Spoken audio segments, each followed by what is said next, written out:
étude quotidienne des Écritures au travers de l'école du sabbat. Tua tapapar a pipiria ite momana toa Naruto ite hapi a tapati.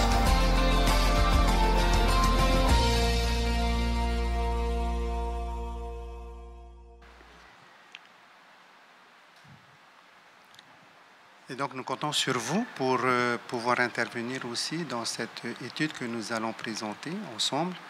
N'oubliez pas d'appeler au 87, au 27 18 74. Donc je répète, 87 27 18 74. Avant de commencer, nous allons demander à notre pasteur Michel s'il peut nous unir dans une petite prière. Seigneur, notre Dieu, notre bon Père Céleste, nous te louons, nous te remercions encore pour ce privilège que tu nous accordes encore en ce moment de partager encore ta parole à travers l'étude de l'école du sabbat. Et aussi, merci pour ta présence, merci pour ton Saint-Esprit qui nous aidera beaucoup à nous diriger à travers ces paroles inspirées. Et nous pensons aussi à ceux qui sont à l'écoute. Nous te prions aussi, Père, de faire sentir ta présence auprès d'eux aussi, que pour leur dire aussi que c'est pour eux aussi que tu diffuses ces paroles en ce moment. Et surtout aussi pour nous qui sommes sur ce plateau, nous avons besoin de toi, Père, pour nous diriger à travers cette discussion. Père éternel, accorde à chacun ton Esprit Saint et aussi bénis l'effet de ta parole dans le cœur de chacun. C'est notre prière au nom de Jésus. Amen. Alors aujourd'hui, le thème de l'étude de cette semaine, c'est se préparer au changement. Alors là, dans la vie, il y a des choses qui nous arrivent et finalement, il y a des changements qui arrivent et qui ne sont pas prévus. Est-ce que vraiment dans la vie, on peut vraiment se préparer au changement ? Est-ce qu'il y a des choses sur lesquelles on peut aussi éventuellement se préparer ? Cette semaine, nous allons voir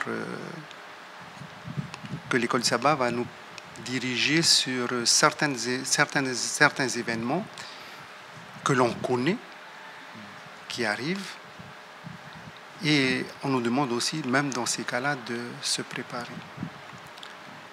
Le verset qui a été donné pour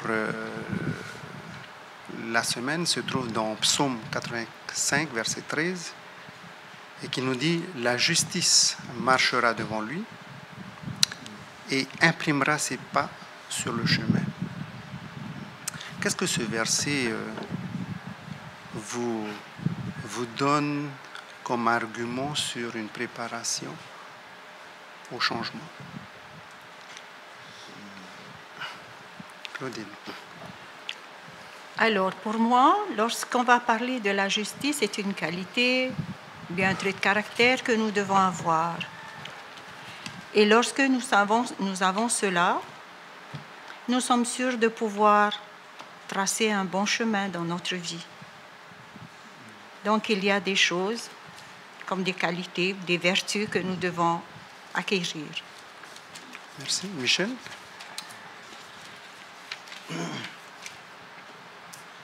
Là, nous voyons que le verset nous parle de la justice qui marchera devant lui. Ben, je vois qu'une seule justice, la justice de Christ.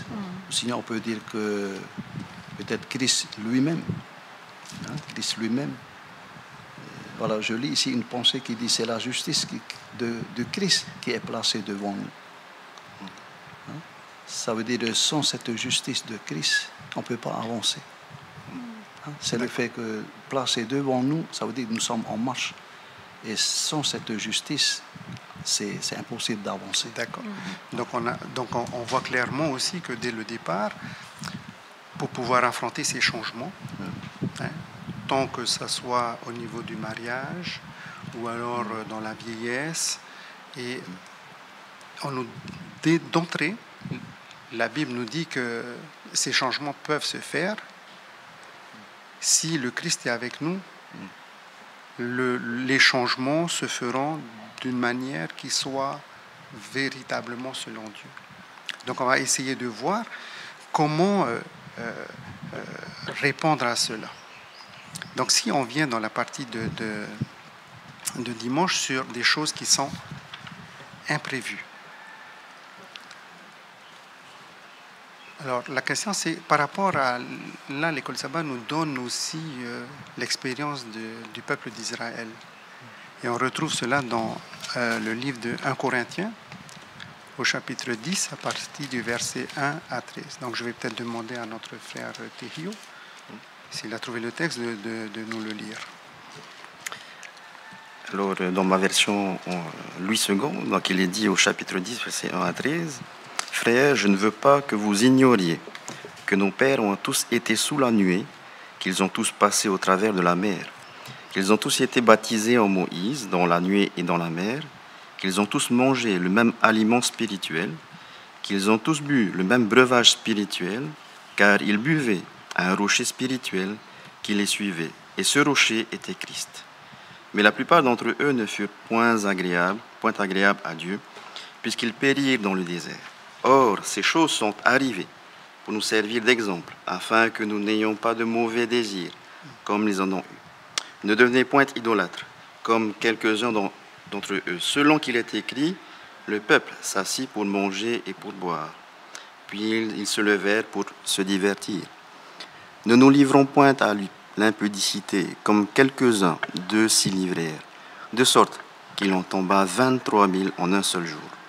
Ne tentons point le Seigneur, comme le tentèrent quelques-uns d'eux, qui périrent par les serpents. Ne murmurez point, comme murmurèrent quelques-uns d'eux, qui périrent par l'exterminateur. Ces choses leur sont arrivées pour servir d'exemple, et elles ont été écrites pour notre instruction, à nous qui sommes parvenus à la fin des siècles. Ainsi donc, que celui qui croit être debout prenne garde de tomber. Aucune tentation ne vous est survenue qui n'ait été humaine, et Dieu, qui est fidèle, ne permettra pas que vous soyez tentés au-delà de vos forces, mais avec la tentation, il préparera aussi le moyen d'en sortir, afin que vous puissiez la supporter. Donc on voit bien dans ce texte, l'apôtre Paul nous exhorte à faire attention, mais aussi à se retourner et à regarder un peu ce que nos pères ont vécu. Donc l'expérience du peuple d'Israël doit nous apporter un éclaircissement sur la ligne directive que Dieu a pour son peuple. Au départ, Dieu n'a jamais voulu comme ça. Nous voyons aussi que le peuple d'Israël n'a pas tenu compte.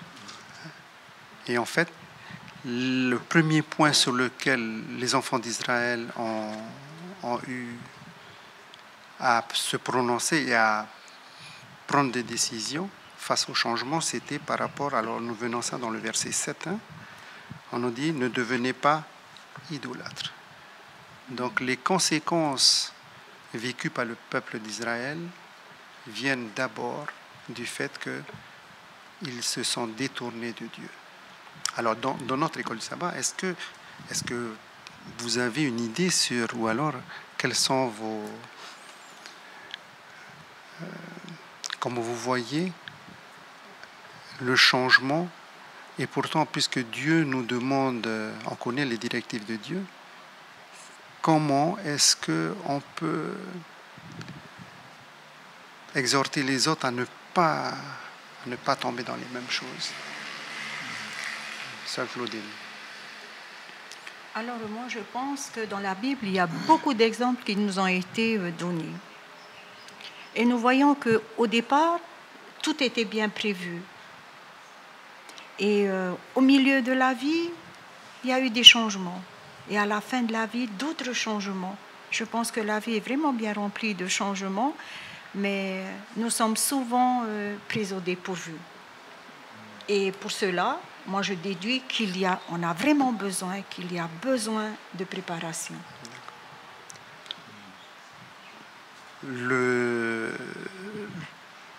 Notre étude aussi nous rappelle que finalement, par rapport à ces changements, ce n'est qu'une question de choix. Oui, aussi. Lorsque ça nous arrive, quel choix faisons-nous? Alors, frère Tehio, par rapport au texte de 1 Corinthiens 10, qu'est-ce qu'on pourrait dire sur ces choix? Moi, ça me rappelle quelque chose qui me dit que l'homme n'a pas la maîtrise des événements, hein. Il n'a pas la maîtrise des choses qui peuvent lui arriver. Et que, donc, d'une certaine façon, il se doit quelque part de se préparer aux inattendus même. C'est vrai qu'il y a des événements qui se répètent dans la vie, hein. La façon de manger, la façon de se vêtir. Donc on fait des choix, mais ces choix vont impacter aussi tout le reste de la famille. Et donc ça requiert une certaine préparation de notre part. Et dans les décisions les plus importantes, c'est-à-dire celle de suivre notre Dieu, là aussi justement ont été confrontées ces personnes qui ont été tuées sur le champ après leur mauvais choix. Et donc nous aussi, nous avons à faire ces choix quotidiennement. Est-ce que lorsque je me réveille le matin, est-ce que je rends gloire à Dieu pour le bénéfice de cette nouvelle journée qu'il me donne? Et donc au final, je me dis que pour atteindre cette justice dont il est question dans l'introduction, on ne peut pas l'atteindre du jour au lendemain. Donc c'est une question de temps, de préparation, mais aussi de volonté personnelle. Tout à fait. Michel? Parce que le changement, il y a un changement dans le bon sens, il y a un changement dans le mauvais sens. Et selon aussi notre école du sabbat, il y a des changements, c'est Dieu qui apporte le changement. Par exemple, quand Dieu nous voit que nous sommes trop dans notre confort, et Dieu peut provoquer des changements par rapport à ça. Et c'est toujours pour notre bien. C'est toujours pour notre bien. Ça veut dire qu'il faut toujours s'attendre à ces changements. Des fois, ce n'était pas prévu, comme on a toujours dit. Mais sachant que, selon notre verset, si on met Dieu devant, Christ devant, lui qui voit loin, même le changement qui va venir nous surprend, Dieu est déjà au courant de ces changements. Et si nous sommes avec lui, nous sommes plus sûrs que nous allons pouvoir affronter ces changements. L'école Sabbat aussi nous donne des exemples dans le Nouveau Testament. Par exemple, dans Actes au chapitre 5, à partir du verset 1 et 10, donc on nous rapporte l'histoire d'Ananias et de Saphira. Alors, Claudine, tu peux nous en dire un peu plus sur ce changement et qu'est-ce que nous devons apprendre de ces erreurs? Alors, Ananias et Saphira avaient décidé, lorsque la Pentecôte était arrivée, ils avaient décidé de vendre une part de leur terrain et avec ce bénéfice, cet argent, ils allaient rendre cela aux apôtres. Et c'était bien clair dans leur esprit. Tous les deux, ils étaient d'accord sur ce qu'ils allaient faire. Mais le jour est arrivé où l'argent était là. Et lorsqu'ils étaient en présence de cet argent, il y a eu un changement dans leur esprit. Et là, ils sont allés jusqu'au bout de ce changement-là en disant que voilà ce que nous avons à vous apporter. Alors qu'ils s'étaient préparés pour apporter tout cela.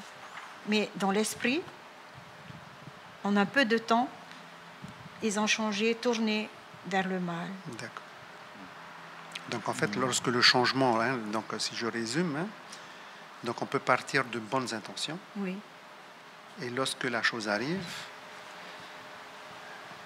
alors on peut continuer sur cette bonne intention, mais bon, là, dans le cas de Ananias et Saphira, on s'aperçoit que finalement, il y a un autre élément qui arrive extérieur, la tentation, la conversion.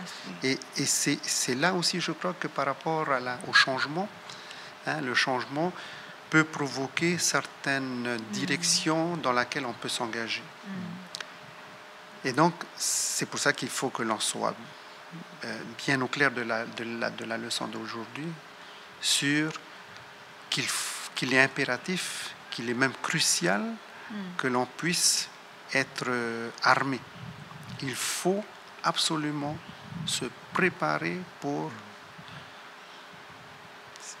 ces tentations, face aux tentations et comment engager donc voilà l'histoire d'Ananias et Saphira. Donc ce qui nous apporte, c'est qu'il faut que l'on...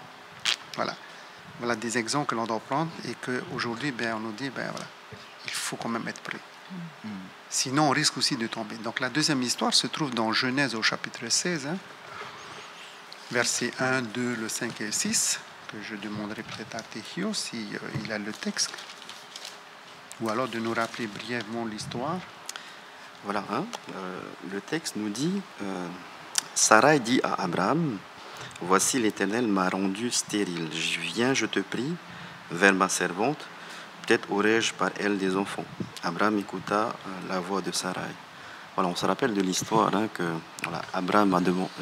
Dieu a appelé Abraham à sortir de son pays et donc lui a promis de lui donner une grande descendance et que de lui sortirait une grande nation. Et donc c'est ce qu'il a fait.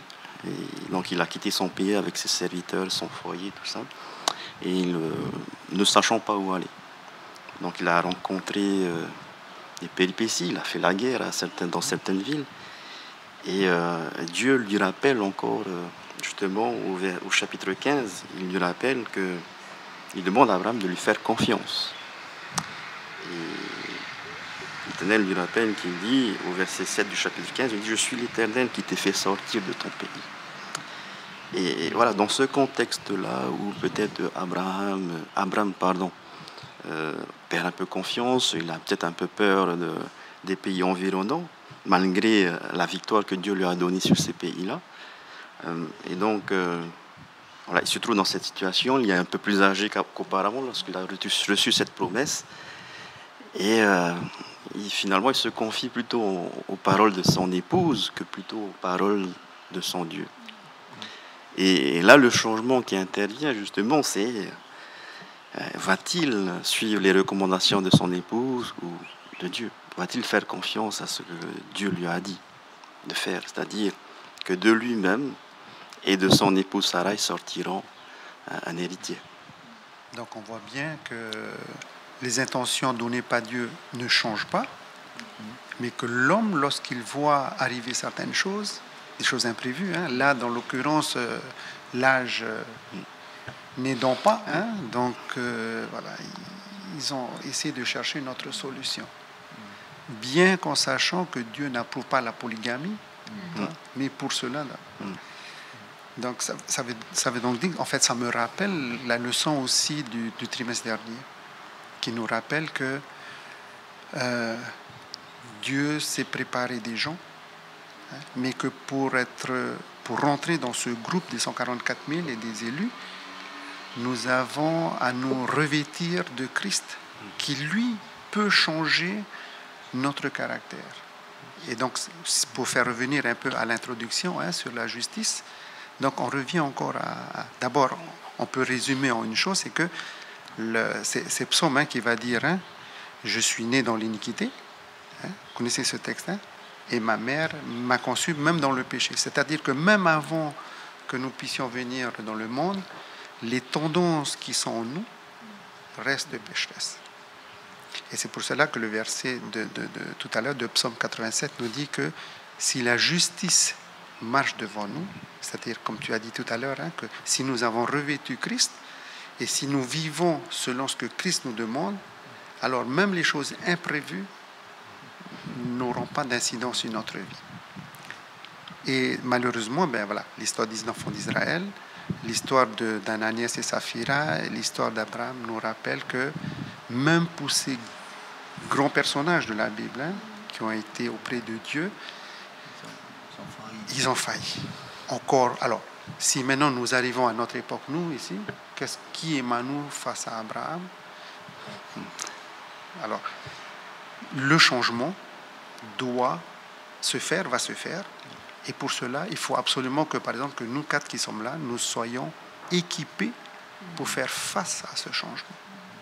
Donc là, on a vu que les imprévus arrivent, mais que si nous ne sommes pas armés sur ce changement, alors nous allons aussi perpétuer ce que Ananias a fait, ce que Abraham a fait. Alors, il y a une citation dans l'école sabbat que je vais lire qui a été tirée de Éducation à la page 47 d'Ellen White qui dit « Ce dont le monde a le plus besoin, c'est d'hommes, non pas d'hommes qu'on achète ou qui se vendent, mais d'hommes profondément loyaux, intègres, des hommes qui ne craignent pas d'appeler le péché par son nom, des hommes dont la connaissance est aussi fidèle à son devoir que la boussole l'est au pôle. On nous dit aussi des hommes qui défendraient la justice, la vérité, même si l'univers s'écroulerait. Oui, alors, je voulais faire appel à un verset qui se trouve dans Ecclésiaste 3, hein, verset 15, qui parle un peu de la nature du changement. Hein. Où Salomon va dire, au verset 15, chapitre 3, ce qui est a déjà été, et ce qui sera a déjà été également. Et Dieu ramène ce qui est passé. Ce qui montre finalement que le changement, tout changement que nous pouvons vivre chaque jour, mais en fait, c'est peut-être des changements que nos parents, nos ancêtres ont déjà subis aussi. C'est-à-dire les tentations que nous pourrions subir aujourd'hui, les épreuves, les tribulations, à l'exception de quelques-unes d'ailleurs, bien sûr, celle de la fin des temps, hein, peut-être certains l'ont déjà subi à notre place. Et effectivement, on peut tirer des leçons de ce qu'ils ont pu subir. Et donc, pourquoi le changement ici est inévitable, en fait? C'est ça la question. Hein? Le changement est inévitable parce que le temps tourne. Et ça, on ne peut pas l'arrêter. Et on ne peut pas arrêter le temps qui tourne et les changements de la vie. Tout autour de nous montre que la création est faite de changements. Hein? On se déplace tous les jours. La vie, le sang s'écoule dans nos veines et change de position à chaque moment. Et donc, toutes ces choses-là nous montrent que celui qui ne se prépare pas au changement, peut-être devrait le faire. Voilà. Donc, peut-être on va résumer cette partie-là en disant que pour faire face au changement, nous avons des exemples.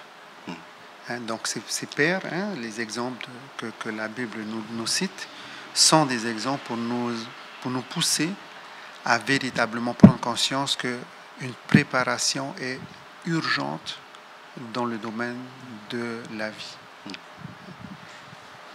Et ça tombe bien puisque l'Église adventiste a toujours prôné que nous sommes dans les derniers temps. C'est les derniers jours. Donc nous n'avons plus d'autres choses à faire. Alors peut-être qu'il y a des activités, il y a des choses qui nous arrivent et que même malgré tout, nous ne sommes pas prêts. Nous sommes pas prêts.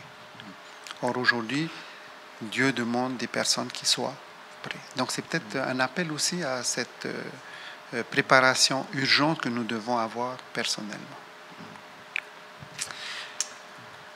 Mon frère Michel, peut-être que tu voulais ajouter quelque chose sur cela? Bon, souvent on parle de ces changements par rapport à chacun individuellement, hein, que chacun se prépare à faire face. Et là, je suis en train de penser aussi à l'Église aussi. Merci. Parce qu'on parle beaucoup de changements dans l'Église qu'on veut apporter aussi, et même que Dieu veut apporter dans l'Église. Et ce que nous voyons, c'est que l'Église a du mal à accepter ces changements. Il y a beaucoup de changements. Comme on parle de réveil, on parle de réforme, de changement. Bon, pour moi-même, j'ai remarqué ça. L'Église a du mal à accepter ces changements. Alors, est-ce que ce changement ne convient pas à cette Église? Je ne sais pas. Mais si on parle de changement, mais normalement, la plus grande partie du changement nous fait toujours du bien. Apporter des changements, renouveler la peinture de la maison, changer un peu l'emplacement des meubles. Le changement, c'est ça. Je vois le changement dans ce sens-là. C'est bien un changement. C'est bien un changement. Mais sachant aussi qu'il y a aussi changement dans le mauvais sens aussi. Ouais. Voilà. La deuxième partie de l'école sabbat nous amène à nous préparer maintenant sur un domaine bien précis. Hein, c'est sur le mariage. On sait qu'un jour qu'il faut se marier. Mais est-ce qu'on est véritablement préparé pour cela? Sœur Claudine. Je pense qu'aujourd'hui, s'il y a des conseillers pour le mariage qui ne sont pas de l'Église, par exemple, si eux ont vu qu'il faut une préparation au mariage, je pense que nous, on a encore plus besoin, sachant que le mariage est une institution de Dieu et que Dieu a donné tout ce que nous devons savoir sur le mariage. On écoute bien ce que disent les autres, mais pour suivre ce que Dieu lui-même nous donne, on a du mal. Bon, c'est vrai que nous nous préparons au mariage, mais parfois mal. On se prépare mal. Et parfois, on n'accepte pas certaines préparations, certaines choses que l'on nous demande. Et l'on fait un petit peu comme on veut. Et puis quand tout va mal, c'est là qu'on crie à Dieu, on demande de l'aide, parce qu'on sait que l'aide ne vient que de Dieu. Merci. Alors, l'école Sabbat nous donne un verset pour nous aider à voir pourquoi le changement intervient et qu'est-ce qui intervient dans ce changement. C'est le texte bien connu de Genèse 2, verset 24. Vous connaissez ce texte, tout le monde connaît, c'est ce que l'on... Voilà, qui dit, c'est pourquoi l'homme quittera son père et sa mère, il s'attachera à sa femme et deviendra une seule chair. Donc en fait, c'est un des plus grands bouleversements, le deuxième peut-être, puisque c'est là. Mais pour un homme, c'est le plus grand changement qui puisse exister dans sa vie, parce que là, aujourd'hui, il va être confronté, enfin pas confronté, mais il sera maintenant différent. Le mariage change une personne. Et change radicalement une personne. Change radicalement. Alors, je vais juste peut-être demander, est-ce que ça a changé votre vie? Alors, comme l'école du sabbat nous l'indique, c'est vrai que, humainement parlant, le mariage donc, va établir la relation sociale la plus importante, je pense, que l'on peut vivre dans notre vie. Et en réfléchissant à la question, je me suis dit que finalement, on pense souvent au mariage comme à un événement en particulier. À une date, on prépare un an, voire même peut-être des fois 3 mois seulement à l'avance. Alors que le mariage, c'est tout un processus, c'est une histoire à vivre à deux. Alors, qu'est-ce que ça veut dire ça? Ça veut dire que ça prend du temps, c'est quelque chose où il y a des changements qui vont intervenir. Donc un processus, c'est des étapes à suivre pour que justement on puisse accéder au succès, par exemple dans le mariage. Et malheureusement, durant ces étapes, on peut faire des erreurs également. Et se préparer aussi bien au succès demande aussi la préparation aux erreurs qu'on pourrait commettre. Et justement, la parole de Dieu est là aussi pour nous dire, voilà, les erreurs que tu pourrais commettre dans ta vie. Les histoires de David, de Salomon, d'un tas de personnes dont on peut avoir l'histoire dans la Bible, voilà, nous sont donnés comme exemple. C'est ce que le verset nous disait tout à l'heure. Et donc, en termes de préparation, j'ai envie de dire aussi que on ne sait jamais si on est vraiment prêt. Que le jour où on se marie avec la personne, parce qu'à ce moment-là, on découvre vraiment, parce qu'on va vivre, on va passer du temps dans le même espace, on va passer du temps ensemble, on va manger ensemble, on va échanger. Et c'est là qu'on va commencer à grandir ce bel arbre que le mariage dans le foyer.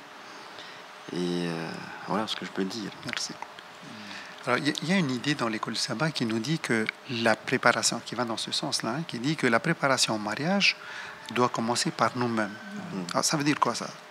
Voilà, on n'est pas encore marié, et déjà là, maintenant, il faut que je me prépare déjà. Ça veut donc dire que le jeune, bien avant, comme tu disais, bien avant cela, doit se préparer au mariage. Mais comment? Alors, expliquez un peu, comment est-ce qu'on peut se préparer au mariage alors qu'on est encore... alors, je vais dire qu'on a 12 ans, 14 ans, 15 ans.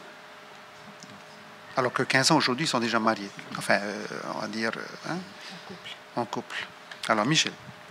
Alors, peut-être, c'est de la part des parents aussi. D'accord. Il faut enseigner à leurs enfants aussi.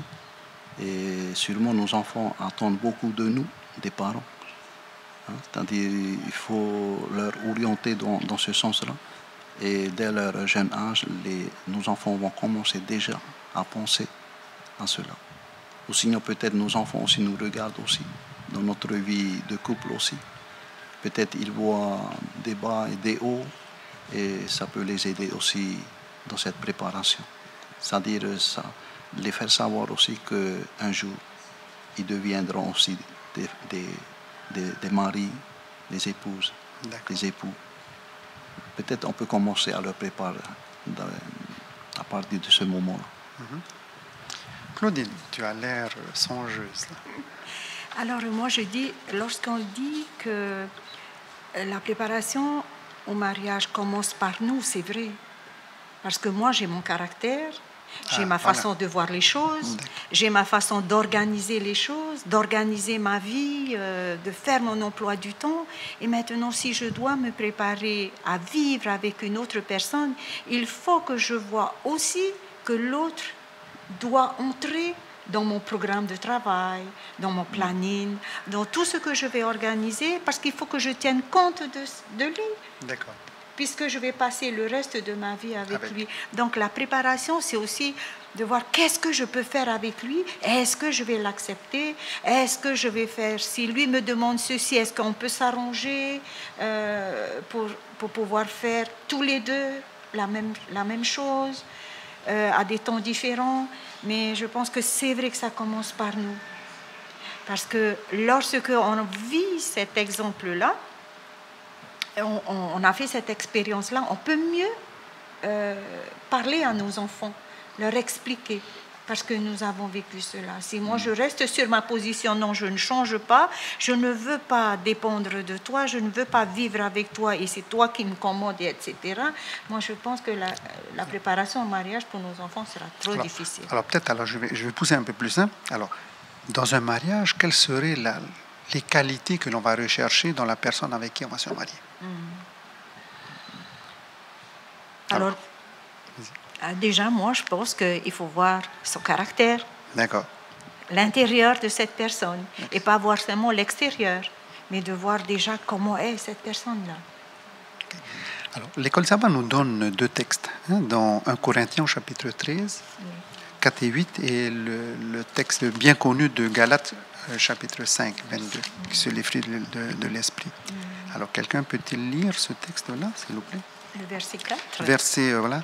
1 Corinthiens 13. Verset 4. On nous dit, l'amour est patient, l'amour est bon, il n'est pas envieux, il ne se vante pas, il n'est pas orgueilleux. Verset 5, l'amour ne fait rien de honteux, il n'est pas égoïste, il ne s'irrite pas, il n'éprouve pas de rancune. Et l'amour ne se réjouit pas du mal, mais il se réjouit de la vérité. L'amour, verset 7, permet de tout supporter et nous fait garder en toutes circonstances la foi, l'espérance et la patience. Alors, comme je crois que Tehio, c'est le plus jeune d'entre nous, alors Tehio, dis-moi, par rapport à ce verset 1 Corinthiens 13, verset 4 à 8, là, alors je prends ne serait-ce qu'une phrase, l'amour supporte tout. Alors, par rapport à la préparation au mariage, je dirais que tout dépend de nos attentes. Qu'est-ce qu'on attend du mariage? Est-ce qu'on attend quelqu'un qu'il soit parfait dès le départ? Est-ce qu'on attend certaines qualités? Je dirais que ça fait 13 ans bientôt que je suis marié. Avec le recul, je me dis que finalement, c'est le Seigneur, c'est la présence du Seigneur qui fait que nos imperfections sont comblées. Il ne faudrait pas attendre de notre conjoint de combler nos imperfections. Parce que chacun de nous, justement, dans nos attentes, on aimerait justement être relevé lorsqu'on est plus bas, on aimerait être aidé, être complémentaire, justement. Et je pense qu'avec le recul, c'est Dieu qui est notre complémentarité. C'est lui qui nous vient en aide, justement, dans nos difficultés. Et s'il n'y avait pas Dieu dans ma vie, les épreuves par lesquelles nous sommes passés, on l'aurait vécu de manière difficile, je pense. Et la présence réellement de Dieu fait la différence. Donc ce n'est pas seulement le conjoint qui fait la différence dans notre vie, mais c'est cette troisième personne qui est notre Seigneur. Michel Mana, qui est du même avis. Voilà, quand on lit le verset, quand nous venons de lire aussi toutes les qualités que doit avoir une personne pour se préparer au mariage, la charité, la patience. Mais souvent, on veut rechercher tout ça dans l'autre. Et l'école du sabbat nous dit qu'on commence déjà à rechercher ça en soi-même. En soi-même. Voilà. En plus, pour nous aider aussi, l'école du sabbat nous conseille aussi, à nos enfants aussi, à nos jeunes, d'aller chercher conseil auprès, premièrement, des parents qui ont fait l'expérience. Et aussi, peut-être il y a des bons amis aussi qui peuvent leur conseiller Et ou sinon, le meilleur aussi, c'est de demander à Dieu conseil de la personne à qui tu veux faire ta vie. Merci. Donc en fait, on est bien d'accord sur le fait que ces changements-là, s'ils sont vécus avec l'aide du Christ, ces événements sont vécus différemment. Alors je vais juste lire un passage aussi de Madame White qui écrit que, donc ce qui veut dire que, comme disait Tehio, on s'attend à ce que ces qualités soient trouvées chez quelqu'un d'autre. Donc on a fait un listing déjà dans notre tête, donc on aimerait voir. Et l'école du sabbat nous dit que ça ne se passe pas comme ça. On nous dit que la parole de Dieu nous dit, c'est Dieu lui-même en fait qui s'adresse à nous, que avant même cela, il faut que l'on trouve ces qualités chez soi. Donc chaque personne, chaque individu devrait retrouver cela. Alors maintenant, il faut y savoir comment on peut retrouver chez ces individus ces qualités. Donc Madame White, elle nous donne un peu un éclairage sur cela dans son livre Témoignages pour l'Église, au volume 1, à la page 117. Voici ce qu'elle dit. L'époux, donc le mari, devrait se souvenir que la part la plus importante du fardeau de l'éducation des enfants repose sur la mère. Donc en fait, on se tourne ici maintenant vers les mamans qui ont des enfants. C'est aux mamans qu'incombe ou alors qu'a été donné ce privilège d'éduquer, on va dire entre guillemets, éduquer dans le Christ, dans la parole de Dieu, les enfants lorsqu'on doit retrouver dans nos enfants ces traits de caractère. Et finalement, là, maintenant, on s'aperçoit que la plupart de nos enfants ne sont pas encore arrivés à cela. Et après, on nous dit, c'est vrai, ça c'est le côté de la maman, mais Madame White dit maintenant que c'est elle qui contribue le plus à former le caractère des enfants. Et c'est normal puisque la maman a l'enfant depuis le plus jeune âge. Et c'est là que je veux saluer des parents. Il y a des jeunes couples qui prennent la décision que maintenant qu'ils ont un enfant, la femme arrêterait de travailler jusqu'à un certain âge pour pouvoir éduquer leur enfant. Donc en fait, c'est une autre vision, c'est une autre vision de la vie familiale que l'on apporte. Et je vais terminer. Donc ça c'est pour les mamans. Et Madame White dit aussi maintenant cette pensée, à savoir que c'est à la maman qu'incombe cela, que le caractère est formé par la maman. Cela maintenant doit être en nous les amants, les maris, en disant cette pensée le rendrait plus aimant et l'inciterait à faire tout ce qui est en son pouvoir pour alléger son fardeau. Donc pendant que les femmes s'occupent de nos enfants et les éduquent, les maris devraient entourer leurs femmes dans les travaux ménagers, quel que soit. S'il faut laver le linge, on ira laver le linge. Il faut que les hommes fassent tout pour alléger le travail des femmes. Michel, ça te laisse un peu... Là, tout à fait d'accord. Parce que quand on revient dans la parole de Dieu, il y a beaucoup d'exemples où Dieu envoie des anges rencontrer qui? Le père ou la mère? Toujours la mère. C'est toujours la mère. Bon, on en a vu aussi dans l'école du sabbat. La mère de Samson, la mère de Jean-Baptiste, la mère de Jésus. Mais ce n'est pas seulement parce que c'est la mère qui porte l'enfant. Si, il y a ça aussi. Mais c'est plutôt dans ce sens-là que Dieu compte beaucoup pour l'éducation de l'enfant sur la mère. Parce que l'éducation commence où? Au sein, dans le ventre. Et c'est pour ça aussi, souvent on entend ça, que la mère c'est la reine du foyer. Peut-être il y a ça aussi.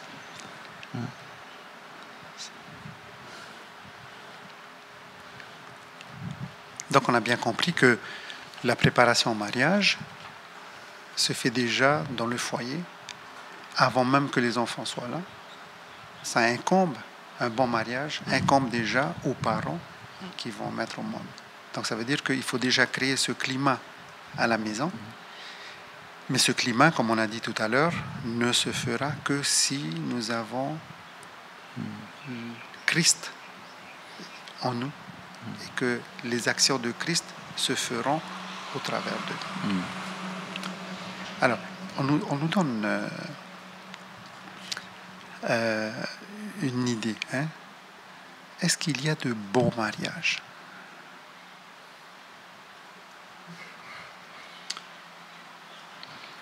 Oui, moi je vais dire oui. Il y a de bons mariages parce qu'il y en a qui ont tenu 40 ans, 50 ans, 60 ans et même plus. Ça veut dire qu'ils ont essayé de trouver des solutions à leurs différends, à leurs problèmes. Ils ont essayé de se compléter et si ça a tenu.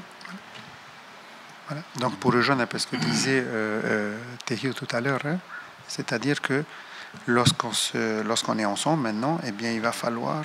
Alors le bon mariage, ça veut dire quoi en fait? C'est parce que l'autre a trouvé en nous sa place. La confiance. Sa place, voilà. Ce qui veut dire que quand elle arrive à la maison, hein, je suis obligé d'enlever mes affaires pour laisser de la place. Hein, c'est bien souvent comme ça. Hein? Oui. Si elle débarque avec 15 valises, il faut que les 15 valises soient casées dans la maison. Ce qui veut dire aussi qu'il faut que je fasse le tri dans ma maison pour enlever l'équivalent des 15. Donc, il y a un choix. Il y a aussi, voilà, il faut que l'on puisse...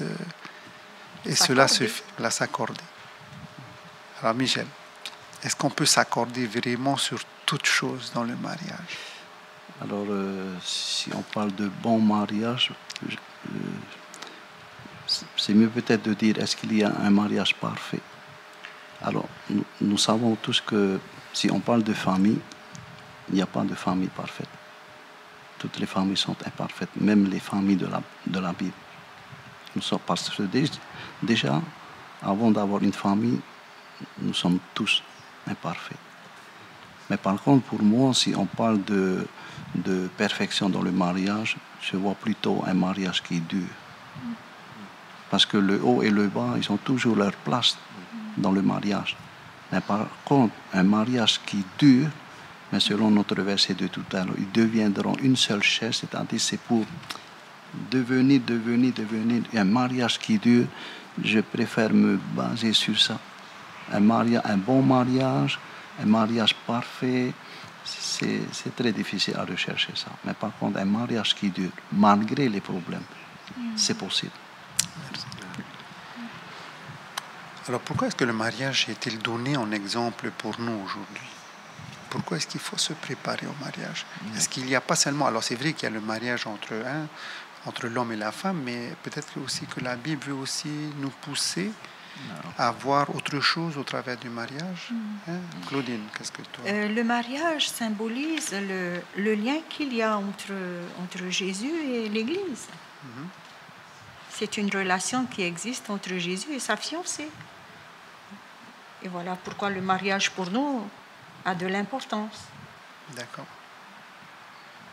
Donc dans l'amour de Dieu, pour bien comprendre la relation entre Christ et son Église, hein, il a donné l'exemple pour que nous puissions aussi vivre.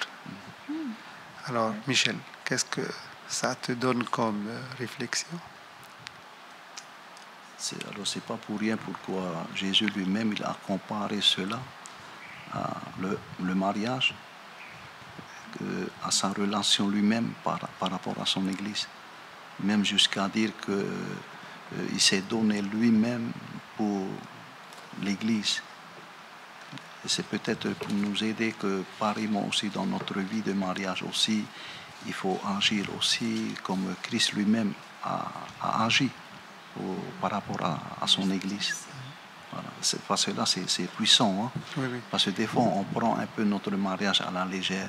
C'est moi le chef. Je veux ce que je veux. Vous me suivez, vous me écoutez. Voilà. Mais Christ, il n'a pas fait ça. C'est le fait de donner sa vie pour elle. Voilà. Ça, c'est puissant. Voilà. Et entre-temps, l'Église se charge de l'éducation, hein, de l'épanouissement, hein, des personnes qui sont au sein de la congrégation de l'Église. Donc peut-être un appel aussi à tous ceux et celles qui veulent connaître l'amour de Dieu. Et peut-être aussi, voilà, c'est un appel aussi que l'on peut lancer, puisque dans nos églises, plusieurs personnes se sont un peu refroidies par rapport à cela. Peut-être aussi dans le mariage, on est plus en sécurité. Quand on est marié, on est plus en sécurité par rapport au péché, peut-être. Si on n'est pas marié, si on vit en concubinage, on fait un peu ce qu'on veut. Et là, on est trop exposé facilement au péché. Pour moi, je vois un peu le mariage comme une sécurité. D'accord. Une sécurité. Théo, tu voulais ajouter quelque chose? Voilà, sur la question du bon mariage, c'était pour revenir là-dessus aussi, effectivement. Un bon mariage, c'est pas le mariage qui n'a pas subi des tentations, qui n'a pas subi d'épreuves. Au contraire, l'épreuve, comme la Bible le dit, l'épreuve fait partie du processus, le changement. Et pour que notre caractère soit affermi, soit changé, pour que nous puissions subir de meilleures choses. Et je pense que le mariage heureux, c'est quelque chose qu'on doit développer. C'est aussi le résultat de nos choix. C'est pas quelque chose qu'on subit de l'extérieur. C'est nous qui créons notre histoire quelque part. C'est nous qui faisons de telle sorte que les différentes qualités que l'on a sont mises en avant ou en retrait. Puisque nous construisons une histoire, et donc le responsable du mariage heureux, c'est le couple. Et de lui proviennent les choix qu'ils ont décidés. Juste pour dire par rapport aux épreuves, effectivement que je me rappelle d'un verset dans 1 Pierre 4, verset 12, qui dit « Bien-aimés, ne soyez pas surpris comme d'une chose étrange qui vous arrive, de la fournaise qui est au milieu de vous. » Donc Paul nous rappelle que les épreuves, ça fait partie de la vie, et autant plus de la vie d'un chrétien.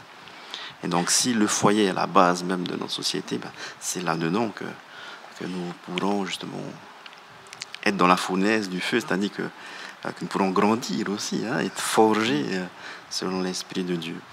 Merci Théo, parce que ce qui nous amène directement à la suite de l'école sabbat, c'est-à-dire maintenant comment être préparé à notre rôle de parents, puisqu'on est bien clair que finalement le rôle des parents est primordial dedans. Donc, est-ce qu'il y a un mode d'emploi pour être parent? Alors moi, je dirais que lorsqu'on se prépare au mariage, c'est tout de suite après être parent. Donc, il n'y a pas de mode d'emploi.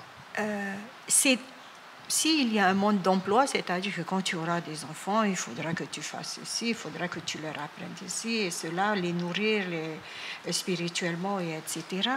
Mais ça commence déjà au mariage, que l'on se prépare aussi à être parent. Il y a cette préparation au mariage, plus cette préparation à devenir parent. Et lorsque dans le mariage, on se prépare déjà à être parent, moi je pense qu'on a gagné beaucoup. Merci. Parce qu'on sait déjà que quand on va être ensemble, quand on va se marier, on va faire des enfants et on va transmettre tout ce que nous avons appris, expérimenté à nos enfants. Et si nous avons vécu dans le mariage, notre préparation au mariage avec Christ, on va transmettre cela et aussi à nos enfants, parce que c'est ce que nous voulons. Nous voulons avoir des enfants. C'est pour ça qu'on se marie et qu'on vive ensemble en famille. Merci Claudine. Donc, pour amorcer le thème de la préparation au rôle parental, on nous donne un texte qui se trouve dans Psaume 127, versets 4 et 5, que je dirais peut-être à Théo de nous le lire. Donc, Psaume 127, versets 4 et 5.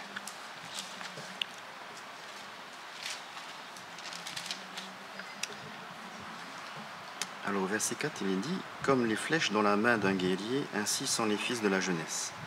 Heureux l'homme qui en a rempli son carquois.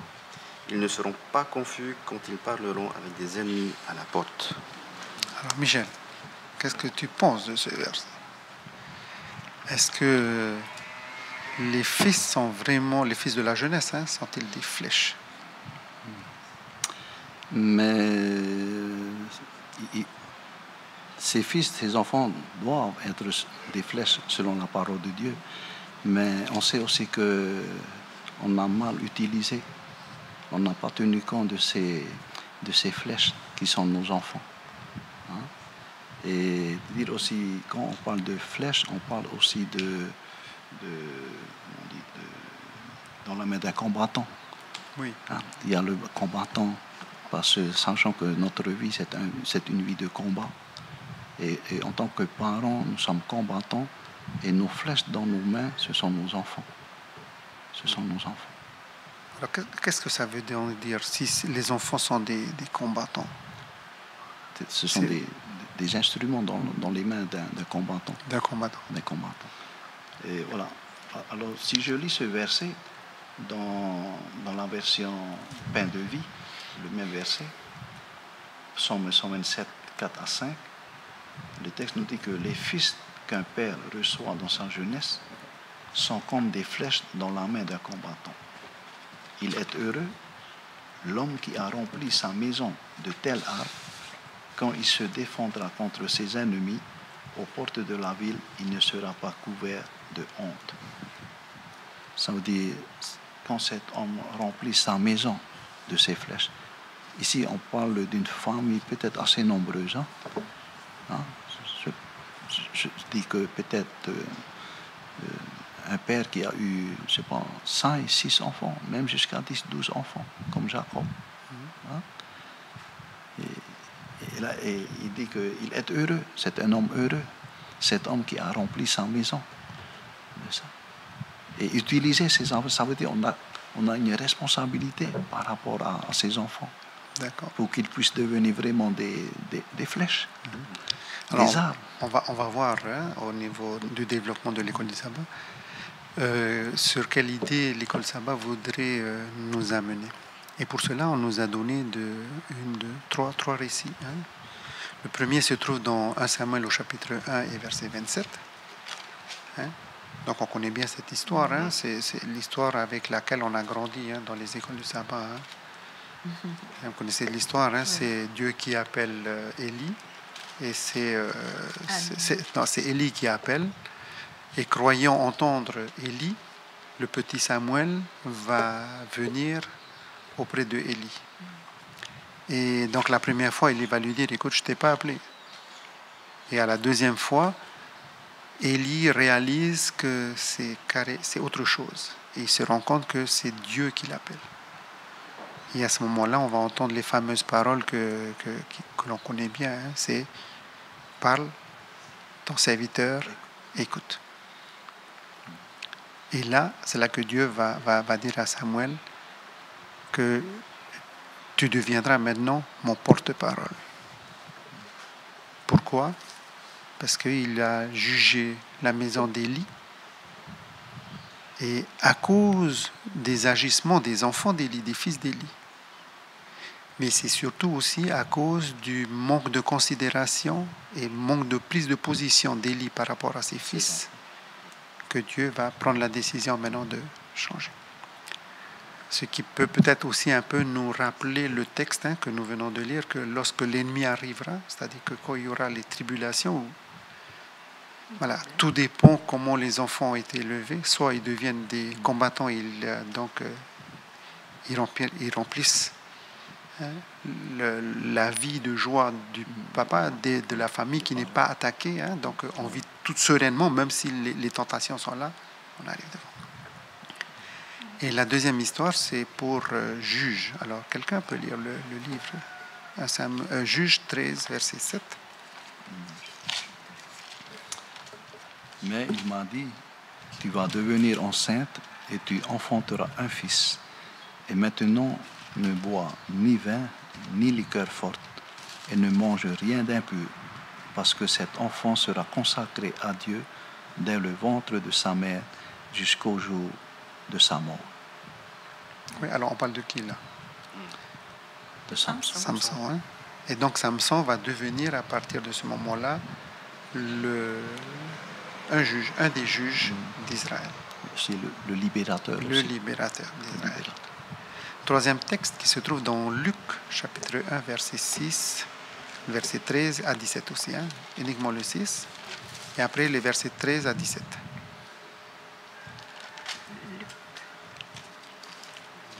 Verset 6. Oui, Luc 1. Au verset 6, il est dit « Tous deux étaient justes devant Dieu, observant d'une manière irréprochable tous les commandements et toutes les ordonnances du Seigneur. » Au verset 13, « Mais l'ange lui dit, ne crains point, Zacharie, car ta prière a été exaucée. Ta femme Élisabeth t'enfantera un fils, et tu lui donneras le nom de Jean. Il sera pour toi un sujet de joie et d'allégresse, et plusieurs se réjouiront de sa naissance. Car il sera grand devant le Seigneur. Il ne boira ni vin ni liqueur enivrante, et il sera rempli de l'Esprit Saint dès le sein de sa mère. Il ramènera plusieurs des fils d'Israël au Seigneur leur Dieu. Il marchera devant Dieu avec l'esprit et la puissance d'Élie, pour ramener les cœurs des pères vers les enfants, et les rebelles à la sagesse des justes, afin de préparer au Seigneur un peuple bien disposé. » Voilà, donc on raconte, là nous avons l'exemple de trois personnages, hein? Donc au travers de Samuel, au travers de Samson, et ici au travers de Jean-Baptiste qui va venir. Le point commun de ces personnes, ce sont ses parents, hein, les parents. Oui, Claudine. Alors la préparation que je vois ici par rapport à ses parents, premièrement, ils ont demandé au Seigneur d'être parents, de pouvoir avoir des enfants. Puisqu'on dit ici, ta prière a été répondue, Zacharie. Bien sûr.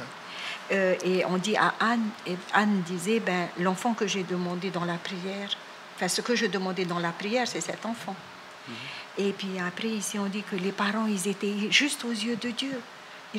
Et pour moi, ce qu'il faut faire dans la préparation, demander au Seigneur, et puis s'abstenir de ce qu'on nous dit dans Juge. D'accord. Il y a ceci à ne pas faire, cela, etc.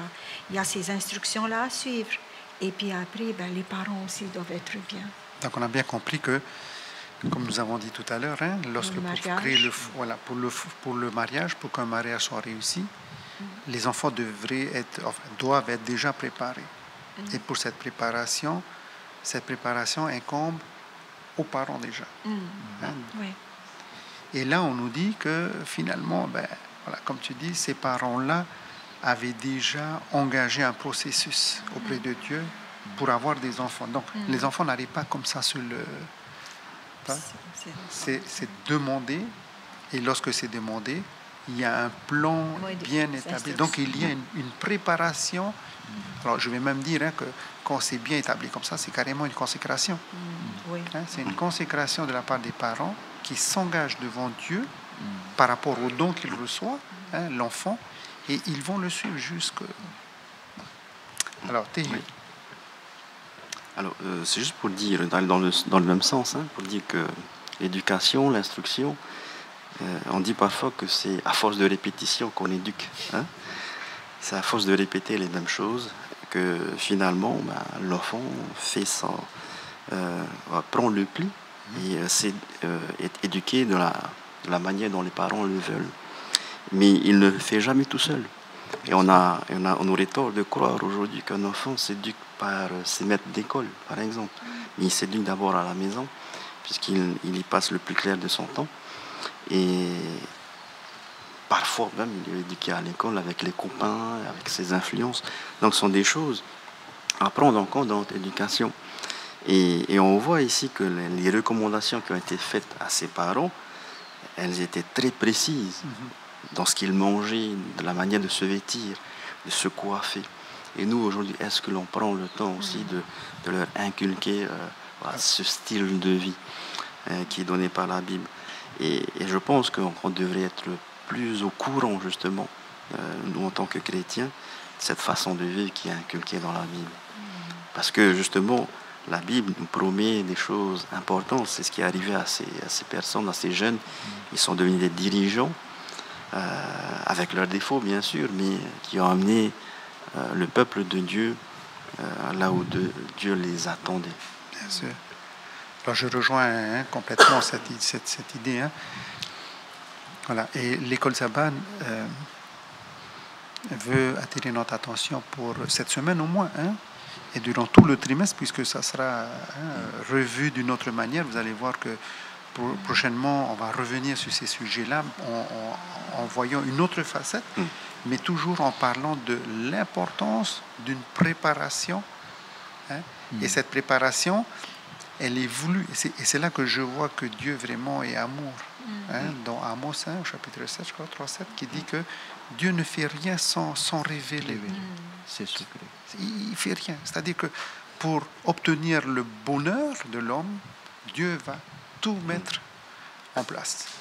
Et là, l'école sabbat nous rappelle, c'est un rappel, hein, à tout le monde. Alors là, ça concerne tout le monde, hein, les parents, les grands-parents, les enfants et tout, que l'on ait suivi ou pas suivi.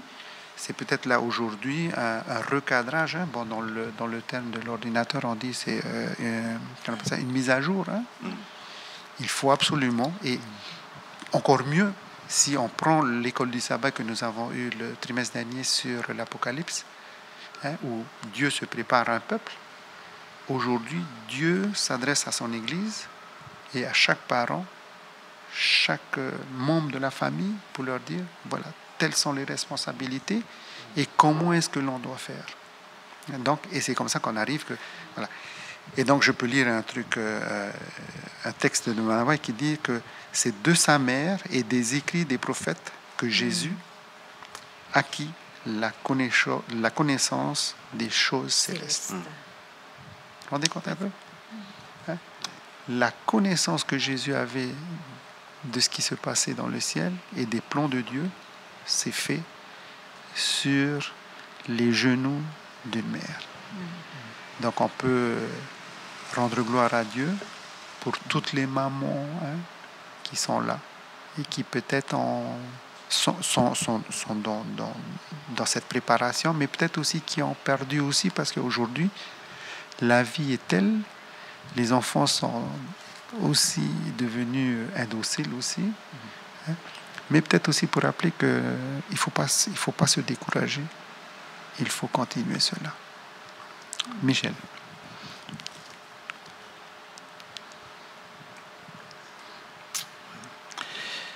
Parce que par rapport à nos enfants, on a besoin d'une grande patience. Hein. Et Dieu aussi, on appelle aussi Dieu de la persévérance.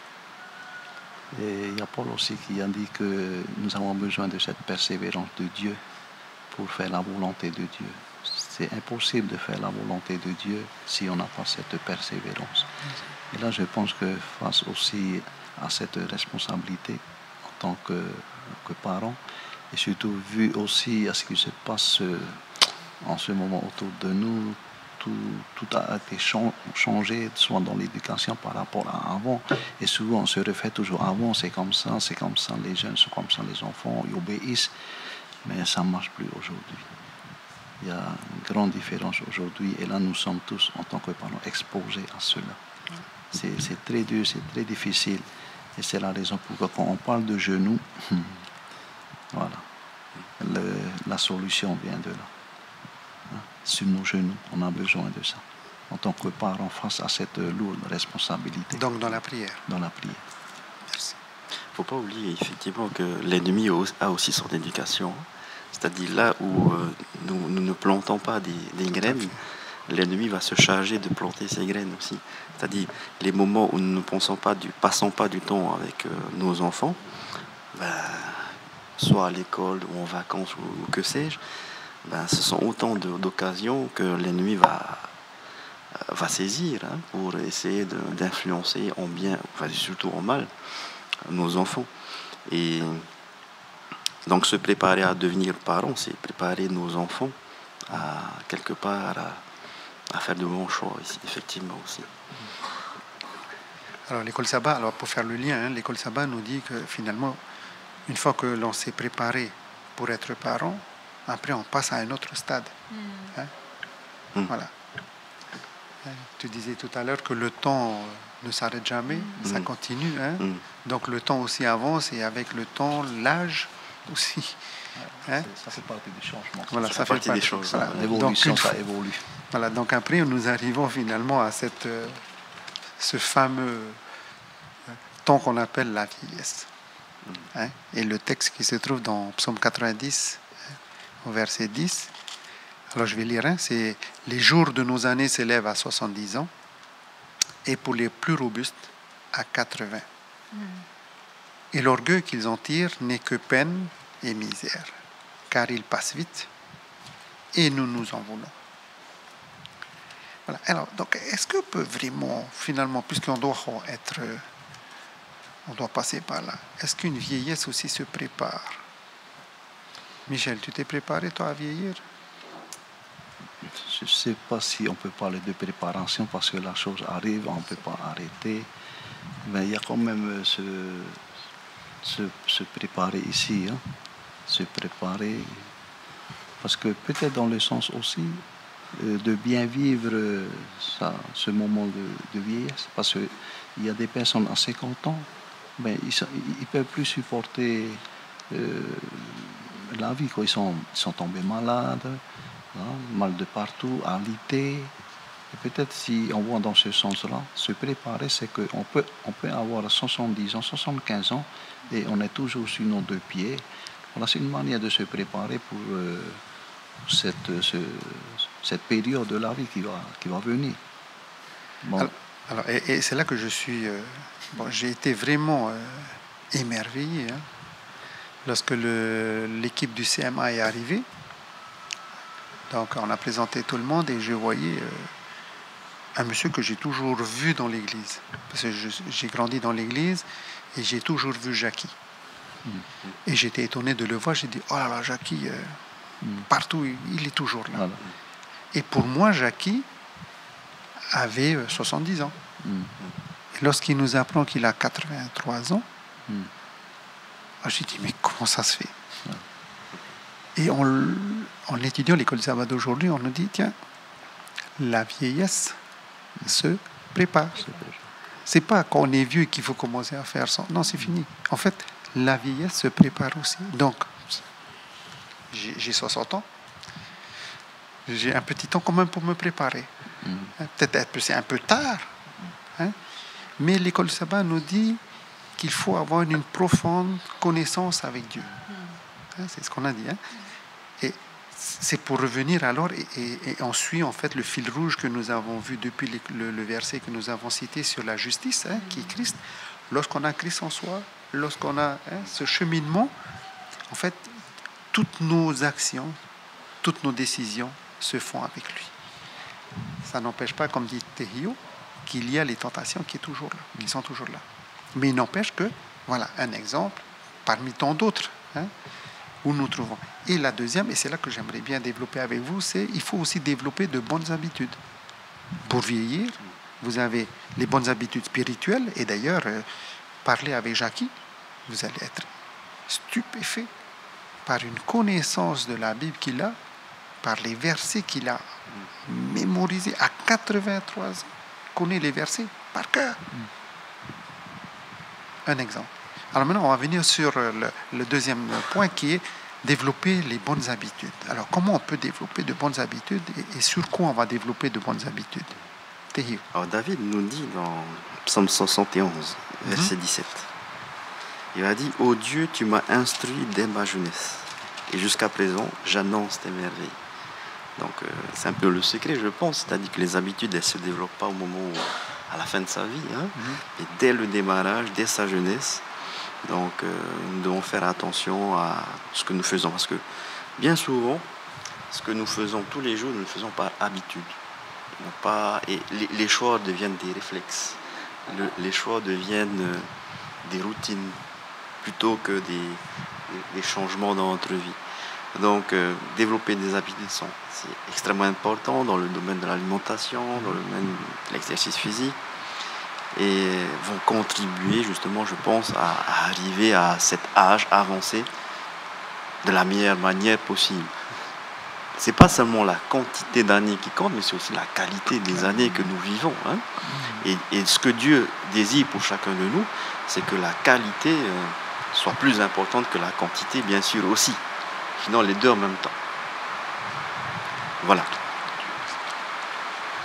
ce que je pouvais dire concernant cela. Voilà, ma soeur Claudine. Alors moi, je dis que lorsqu'on a de bonnes habitudes déjà en tant que parents jeunes, on fait de bons exercices, on sait déjà ce qu'on va préparer à manger et tout ça. Je vois une mamie qui a aujourd'hui aussi 92 ans. Eh ben, elle marche toujours. Elle fait toujours ses petits exercices. Elle mange toujours ce qui est bon à manger, ses fruits, etc. Mais elle a pris ces habitudes-là. On va dire peut-être c'est de la routine ou c'est peut-être ce que son corps va accepter de prendre. Mais ça fait du bien à son corps. Elle profite de travailler dans la nature. Elle a un petit fapou et tout ça. Ben, moi, je dis que lorsqu'on a pris ces bonnes habitudes déjà en étant jeunes parents et qu'on continue, on conservera nos jours, quoi. Hein? Ouais. Voilà, alors juste un rappel aux auditeurs, hein, si vous avez de la friture, c'est pas le, hein, c'est que chez nous il pleut aussi, donc c'est pour arroser aussi un peu, hein, comme il fait un peu chaud. Donc voilà, Dieu nous accorde un peu un moment de fraîcheur, hein, donc voilà. Et donc je profite encore de l'occasion, hein, si vous voulez appeler 87 27 18 74. Voilà, on revient sur le deuxième point, hein, donc sur l'alimentation. Michel. Je pense que l'alimentation joue un grand rôle dans cette préparation. Nous sommes sur la préparation pour ces vieux jours. Alors pour moi-même, j'en ai fait l'expérience, j'ai pensé aussi à ça. D'ailleurs, si vous me voyez là, pas comme d'habitude en pantalon, je suis en chaussures là. Ça fait partie de cette préparation. Voilà. Je passe des moments aussi à la salle, à marcher. Voilà. Sinon, dans l'alimentation aussi, merci Seigneur, j'ai pu changer aussi mon alimentation et que moi-même j'encourage aussi d'autres. Et pour moi, alimentation, exercice fait partie de cette préparation. Et je remercie parce que, bon, je ne dis pas que je ne suis pas malade, mais au moins à cet âge, j'ai 64 ans, ben, je me sens bien. D'accord. Je pense que c'est important. C'est important. Il y a une chose qui a changé dans le développement de l'Église, hein, dans la mission de Polynésie, c'est que depuis un certain moment, lorsque le département du discipulat a été monté, aujourd'hui, et par rapport aussi à la réforme dans laquelle l'Église mondiale est entrée, pour que l'Église soit prête à recevoir, hein, et être prêt quand Jésus reviendra, je pense que là aussi, nos administrateurs, les responsables de département, hein, tels que Samuel Omblin, Pasteur Tehouyari et toute l'équipe, hein, donc c'est pas seulement, c'est toute une équipe qui a insufflé ce mouvement de la réforme. Et moi, je vois les bénéfices au niveau de l'Église. Hein. Aujourd'hui, maintenant, lorsque nous mangeons, la viande a pratiquement disparu, voire dans certaines églises, plus rien. Alors, certains en font un cheval de bataille. Hein. Alors, ici, on nous dit que ce sont des bonnes habitudes. Et ces habitudes-là doivent être cultivées.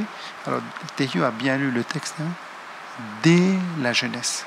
Donc pour nous qui sommes ici, bon, okay, nous nous adaptons et nous faisons cette réforme, et pour certains c'est dur. Donc il faut, hein, voilà.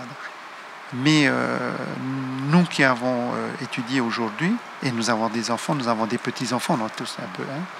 Donc c'est maintenant aussi qu'il faut que l'on se mette dans cette dynamique que si l'on veut préparer nos enfants à un meilleur avenir, non pas seulement spirituel, mais aussi physique, il faut faire des changements. Et comme dit notre sœur Claudine, hein, il y a des exemples aujourd'hui où il y a des gens qui, même à 80, qui font du sport. Hein, voilà.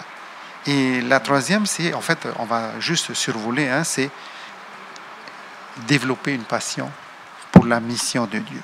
Ça veut dire quoi? Ça veut dire que même à 80 ans, d'habitude, lorsqu'on fait les comités, hein, lorsqu'on fait les nominations, on va choisir que des jeunes, parce qu'on a besoin de jeunes. Et la plupart des personnes âgées sont un peu délaissées. Or, ces personnes veulent servir. Hein? Donc, je ne dis pas au comité de tout remettre ces personnes âgées, mais je vais dire que il faut peut-être créer chez ces personnes des activités sur comment continuer à développer cette passion qu'ils ont pour Dieu. Michel. Oui. Et c'est vrai, hein?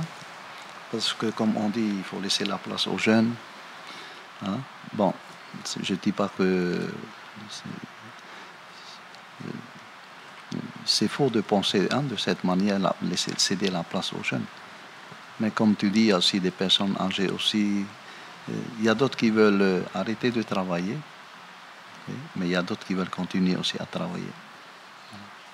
Mais seulement, comme tu dis, on a tendance aussi à mettre de côté. Voilà, c'est toujours dans l'esprit de laisser les jeunes, non? Bon, des fois, c'est le choix de chaque église. Oui, ma sœur Claudine? Je suis d'accord avec ce qu'on dit ici, mais je dis que c'est quand on arrive à une certaine maturité dans la vie que l'on est, pour moi, prêt ou prête à travailler pour Dieu encore plus. Parce qu'on a fait cette expérience spirituelle dans notre vie. Et vers cet âge ou l'âge de la retraite, on a envie d'aller rendre visite aux gens, on a envie de donner des études, on a envie de faire plein de choses. Et moi, je dis que cette troisième partie, c'est vrai, la mission pour Dieu, c'est vrai, c'est sûr que c'est vers cet âge-là qu'on est le plus apte à le faire. Donc, se préparer pour les vieux jours, c'est de voir que même en étant à la retraite, même en étant plus âgé, je pourrais toujours être un instrument de travail pour la mission de Dieu. Voilà. Et donc, on arrive à cela, comme tu dis, si nous avons été préparés. Oui. Donc, depuis le plus jeune âge jusqu'à la vieillesse. Oui. Je me rappelle d'un proverbe qui dit que le jeune, il court plus vite que le vieux, mais le vieux connaît le chemin. D'accord. Oui. C'est vrai. Hein? Alors, le problème voilà, donc on a vu que même en étant bien préparés, nous arrivons même à la fin du temps qui nous est imparti par Dieu, hein, soit 70, soit 80, 90 ans. Eh bien, si on est insufflé, comme tu disais, hein, et animé par cette justice qui est Christ, si Christ habite en nous, il n'y a pas de limite d'âge dans quoi que ce soit. Et ce qui nous amène à la dernière partie de notre école sabbat. Ce qui nous permettra aussi non seulement d'aller dans la mission de Dieu, mais d'être préparé pour la mort. Alors, est-ce que... Théo, qu'est-ce que tu en penses? L'école du sabbat pose la question, est-ce qu'il y a des avantages à vieillir, hein? Juste pour rappeler ça. Et puis... moi, je dis effectivement, parce que ça représente l'expérience pour moi, hein, celui qui a la connaissance, qui connaît le chemin, comme disait Pasteur Michel. Ça ne sert à rien de courir si on ne connaît pas le chemin. Et justement, cet aspect de l'expérience doit être partagé. Et si on ne veut pas terminer ses jours justement avec, d'une certaine manière qui soit négative pour nous, autant partager cette expérience avec les jeunes qui nous entourent. Et justement, c'est aussi dans cette optique-là que nous avons pu partager la semaine de prière des jeunes, hein, où justement on invitait les pasteurs et les anciens à faire du tutorat. Parce que les jeunes ne sauront pas le chemin tant qu'on ne les guide pas. Et ce qui nous amène donc à la préparation à cette dernière étape, je dirais, de la vie sur terre, qu'est la mort, hein, puisque je dirais aussi qu'on n'est jamais préparé, même si on passe par la maladie, la séparation à cause de la mort est toujours une épreuve, et l'épreuve est tellement très difficile de notre vie. Juste pour terminer, je dirais simplement que la meilleure préparation à la mort, c'est avec Christ. D'accord. C'est lorsque nous sommes chrétiens, lorsque nous avons appris ce qu'est la mort, puisque la mort nous est rappelée par Jésus, hein, que c'est un sommeil, et qu'il n'y a ni conscience, ni vie dans la mort, et que celui qui meurt en Christ, justement, a cette espérance de revivre un jour, lors du retour de notre Dieu. Et c'est seulement dans cette condition, me semble-t-il, que la mort doit se préparer, c'est-à-dire en Christ. Comme le verset nous l'a rappelé, la justice marchera devant nous, mais pour celui qui est en Christ. Si nous n'avons pas cette espérance en Christ, qu'il est ressuscité, qu'il reviendra un jour nous chercher, je ne sais pas comment on peut se préparer pour la mort. Et d'ailleurs, ça se voit dans les enterrements. Hein. Ceux qui ne sont pas préparés, n'ont pas cette espérance du retour de Jésus, voilà, sont terrassés. Tout à fait. Voilà ce que je peux dire. Michel? Là, on vient encore sur ces vieux jours. Là, je vois un texte ici qui dit que la meilleure façon de vieillir, est de mettre notre confiance en lui quand nous sommes encore jeunes. C'est-à-dire la préparation de ce moment-là, commence déjà dans la jeunesse. Mais ce que nous voyons dans notre jeunesse, on ne pense même pas à ça. C'est très difficile pour un jeune de penser déjà, même quand tu lui parles de retraite, oh ça, c'est la retraite, on ne pense même pas à ça. Et là, le texte nous dit que des jeunes, on pense déjà, on se prépare déjà, et c'est la meilleure façon de vieillir, d'être avec Dieu. Jeunesse, souviens-toi de ton Créateur, vous voyez, dès la jeunesse. Hein? Et la préparation dans ce processus de vieillissement commence déjà dans notre jeunesse. Et pour moi-même, je n'ai même pas pensé à ça, de me préparer pour ce moment. C'est bien très tard, peut-être de maintenant, que j'ai pensé à ça. Alors moi, j'aime beaucoup l'expérience de ma sœur qui est cardiaque, qui a été opérée 3 fois, qui a failli mourir 3 fois et qui aujourd'hui est encore en vie et qui remercie Dieu d'ailleurs. Elle me dit, aujourd'hui, je n'ai plus peur de la mort. Comment elle a fait? Elle a essayé de mettre en ordre sa vie, de préparer ses enfants à être sous le contrôle de Dieu, à craindre l'Éternel. Et quand elle avait fait tout ce travail-là, et elle-même de demander pardon à Dieu pour ses erreurs, pour ses fautes, enfin pour tous les péchés qu'elle a commis, elle dit, aujourd'hui, je peux prendre l'avion sans avoir peur. Si je dois mourir, je suis prête. Et moi, j'ai beaucoup aimé ça parce qu'elle a toujours été malade depuis qu'elle était jeune. Et elle a toujours entendu parler de la mort. Mais là, elle dit, je peux partir tranquille. J'ai fait ma part. J'ai enseigné ce que j'ai enseigné. J'ai éduqué ma fille comme j'ai pu le faire. Et aujourd'hui, c'est comme si elle dit, je suis contente de ce que j'ai fait, je peux partir tranquille. Donc, se préparer à la mort, c'est aussi de se dire, il faut que je sache que j'ai un travail, une responsabilité, j'ai une tâche à faire, je dois mettre mes enfants au courant de tout ce que Dieu nous demande, et puis après moi-même, envers Dieu, ma relation avec Dieu, et là, on est tranquille face à la mort. Donc, on a bien conscience que l'école du sabbat d'aujourd'hui est véritablement important pour chacun de nous. Hein. Si nous voulons être prêts pour tous ces événements, là, on nous dit, dès la jeunesse, il faut commencer. Alors, on va essayer de conclure, hein. On va essayer de conclure, mais on reste toujours sur cette idée que si on prend le verset de départ, hein, c'est la justice de Dieu qui marchera devant nous. Et nous, qu'est-ce qu'on va faire? Nous suivrons ses pas. En fait, les empreintes sont déjà placées. Nous n'avons plus qu'à mettre nos pas dans ses pas. Donc, si nous avons l'habitude de faire ça dès notre jeunesse, même arrivé au moment crucial de la mort, nous n'aurons pas. Donc, on va clôturer. Alors, je vais peut-être donner la parole à Théo d'abord. Ensuite, on va tourner pour un dernier mot. Il nous reste 5 minutes, c'est ça? Voilà. Je pense que le point central pour moi a été justement le partage de l'expérience. C'est-à-dire que si la vie est un changement continuel, ce que nous pouvons léguer à nos enfants est crucial.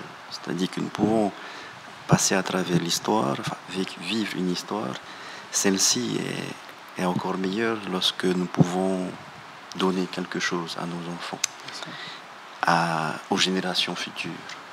Et donc, dans cette optique-là, Dieu nous appelle à développer des qualités, à faire attention à ce que nous sommes, à ce que nous pensons, à ce que nous mangeons, à faire attention à notre santé spirituelle, bien sûr.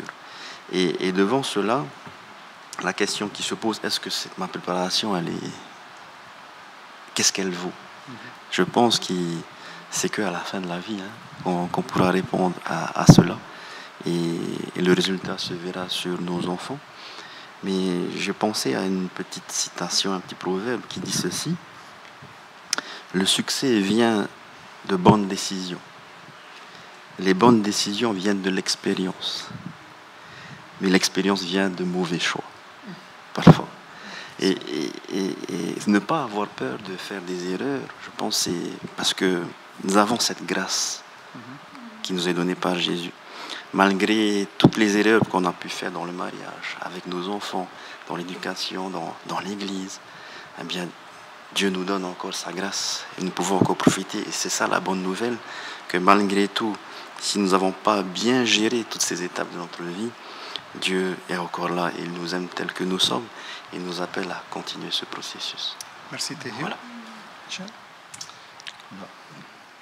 Alors si on parle de préparation pour la mort, un jour je suis tombé sur un texte qui dit qu'un chrétien, il n'attend pas la mort, il attend son sauveur. Et quand on parle d'attendre le retour de Jésus, la mort n'a pas sa place. Et quand on parle d'un chrétien qui nous quitte, qui est décédé, on parle toujours qu'il dort. Alors pourquoi alors on parle de... C'est comme si nous sommes en train de nous préparer pour la mort. On se prépare pour recevoir, pour rencontrer notre Sauveur, oui. Alors ça revient à dire pourquoi Paul dit souvent il n'a pas peur de la mort. Il n'a pas peur de la mort. Mais par contre, ce n'est pas la mort que nous avons peur. Pour moi-même, je n'ai pas peur de la mort, mais j'ai peur de la souffrance. La souffrance qu'on subit avant de mourir, c'est ça qui fait peur. Mais la mort en elle-même, on n'a pas peur de la mort, c'est le sommeil, ça y est, c'est fini. C'est pas comme la douleur. Alors pour moi, je me prépare plus pour rencontrer mon Sauveur. Mais c'est vrai, le texte nous dit se préparer aussi pour la mort. Mais se préparer pour notre Sauveur, c'est autre chose. Oui, moi je terminerai ma pensée sur le Proverbe chapitre 9 au verset 10 qui dit que le commencement de la sagesse, c'est la crainte de l'Éternel. Si nous voulons une préparation sage, si nous voulons une préparation remplie de sagesse, il faut d'abord craindre l'Éternel. Et alors on saura que cette préparation a été efficace, riche en bonté, et puis après riche en grâce aussi. Et là, on saura que lorsque notre Sauveur reviendra, nous serons avec toutes nos familles réunies parce que nous avons appris à craindre l'Éternel. Voilà, merci. Alors, je vais juste clôturer. Alors, je suis d'accord avec Michelin pour dire que nous n'avons pas à craindre de la mort. Parce qu'en fait, la mort, bon, là, on va... Alors, je vous invite après à revoir vos écoles du sabbat puisque nous allons parler de cela dans les sujets devant. Et en fait, de cette mort qu'on nous parle, c'est pas la mort qui s'arrête à 70 ans, parce que comme tu dis, celui qui est dans le Sauveur, dans le Seigneur, il dort. En fait, par contre, il faut se préparer pour affronter la mort éternelle. Or, cette mort éternelle, cette condamnation a été prise par Jésus. Donc, ce qui fait que celui qui est en Jésus, et s'il a pris l'habitude d'être avec Jésus depuis sa naissance, quand arrivera ce moment, il n'a pas peur. Pourquoi? Parce que Jésus a déjà payé pour lui cette condamnation sur la croix. Ce qui nous ramène à notre texte de base, c'est que la justice, c'est-à-dire que c'est Jésus qui marchera devant nous. Et donc après, on a plusieurs textes. Je peux citer un texte très simple qui se trouve dans voilà, Ésaïe 52, verset 12. Et qui nous dit, ne partez pas. Tiens, quelqu'un peut lire le texte? Ésaïe 52, verset 12. Et nous allons terminer avec ce verset. Oui, 52, 12. Ne sortez pas avec précipitation. Ne partez pas en fuyant, car l'Éternel ira devant vous et le Dieu d'Israël fermera votre marche. Oui. Celui qui est devant nous, c'est Dieu. Celui qui va fermer derrière nous, c'est Dieu. Alors, vous savez, quand vous avez Dieu devant et Dieu derrière, qui peut avoir?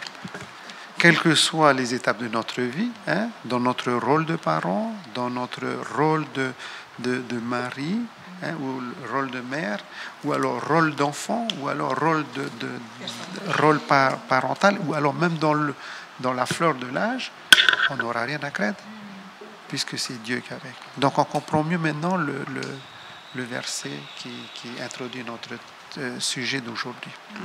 Voilà, les amis, nous avons donc terminé. Nous sommes arrivés à... Je crois qu'on a pu dépasser un peu. Mais voilà, ça a été un plaisir pour, je pense, pour Tehio, hein, pour Michel, que vous connaissez bien, puisqu'il est là tous les jours avec Claudine. Donc nous deux, ce n'est que dans la version française. Hein. Et donc, nous voulons d'abord vous souhaiter après une bonne fin de journée.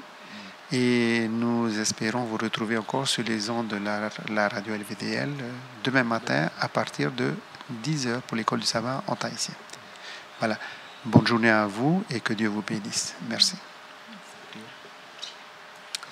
Nous allons terminer par une prière. Prions Dieu. Seigneur, notre Dieu, notre Père, c'est avec un cœur reconnaissant que nous voulons te rendre gloire.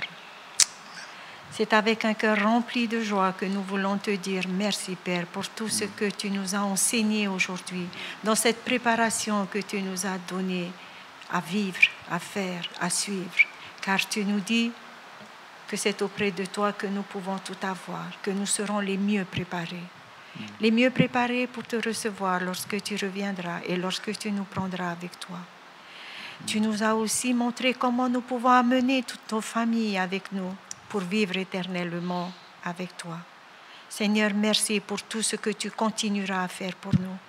Bénis tous ceux qui te servent aujourd'hui. Bénis tous ceux aussi qui travaillent dans chaque pays afin d'annoncer ton retour.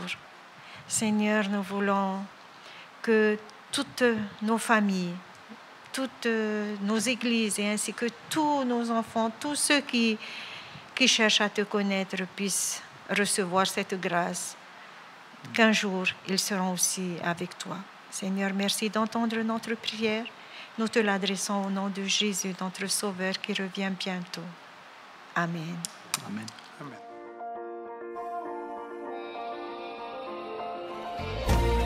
Vous pouvez retrouver toutes nos émissions en version podcast sur lvdl.pf. In hinhi oto if of ahoy tatatu mo fanhor a in ai hoi tatatu tahua na tirara lvdl.pf.